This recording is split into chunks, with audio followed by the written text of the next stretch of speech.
somebody told me this morning, who was practicing with me water, and she was asking me about the deposit? Me. You. Yeah. Yes. Thank you. Does anybody in every program, you guys have like bad news that you give to the customer inside of your pins that you have to for compliance? Yeah. What are some of the bad news for Frontier? The drop work sometimes. What else? Credit check. It's like you don't like saying these things. Asking for a social, right? Asking for a social. All of these are bad news. What else? Yes. The internet's too fast. The internet. That's not a name. What else?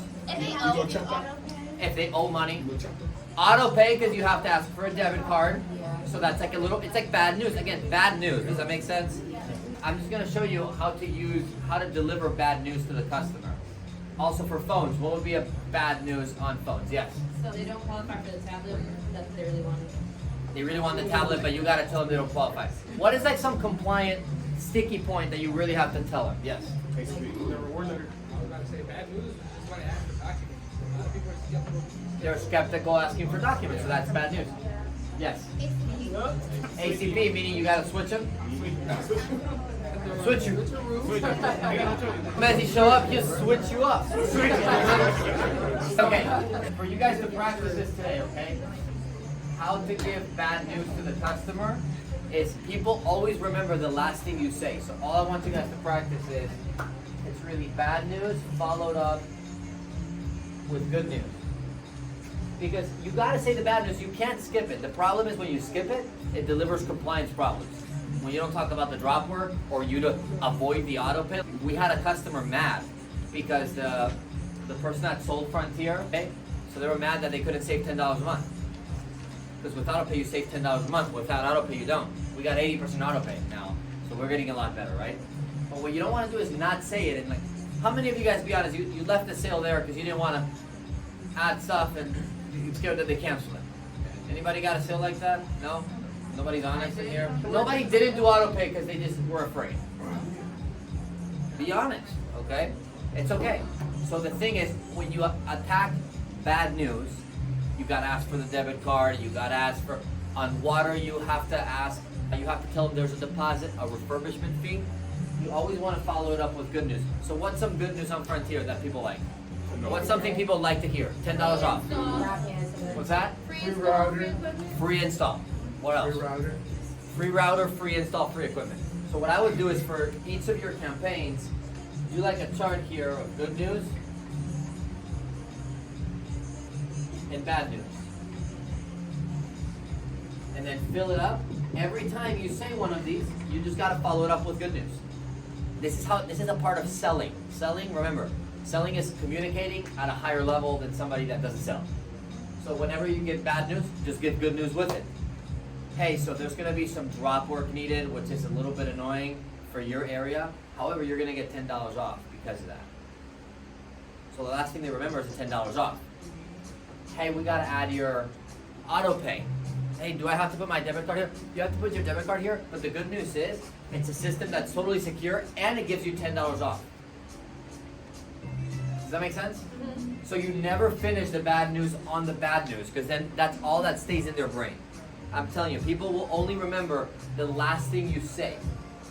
So you have to, on water it was like, hey, there's a $50 fee for canceling for the dispenser to clean it, but you get $100 if you refer somebody.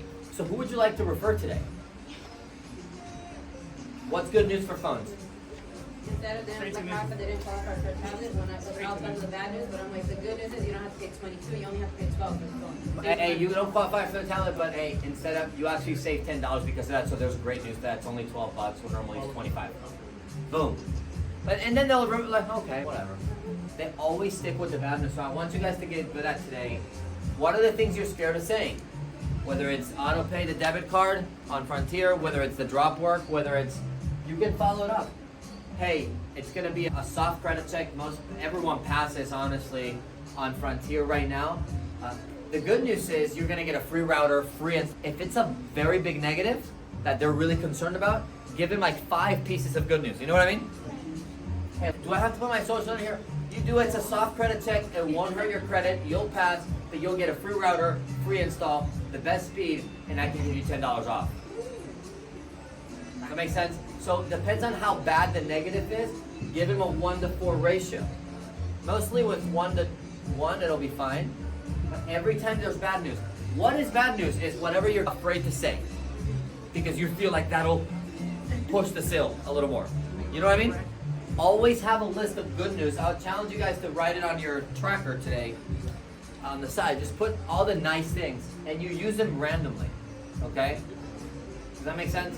It's the same. Who's afraid to ask for the debit card on Frontier? Or who thinks it's a little bit of an awkward moment so you can get that auto pay, or at least used to think that, and now you got better at it. Hey, look, they got to pull out their wallet, right? Don't ask for their wallet. Ask for their ID. We got this from Alex Romosi. Hey, dude, right when you're about to do auto pay, instead of saying debit or credit, you can say, hey, we just got to verify it's you real quick to make sure you get all the discounts. Can you grab your ID real fast? They pull out their ID because that's. But now, what do they have out when they pull out the ID? Wallet. Done.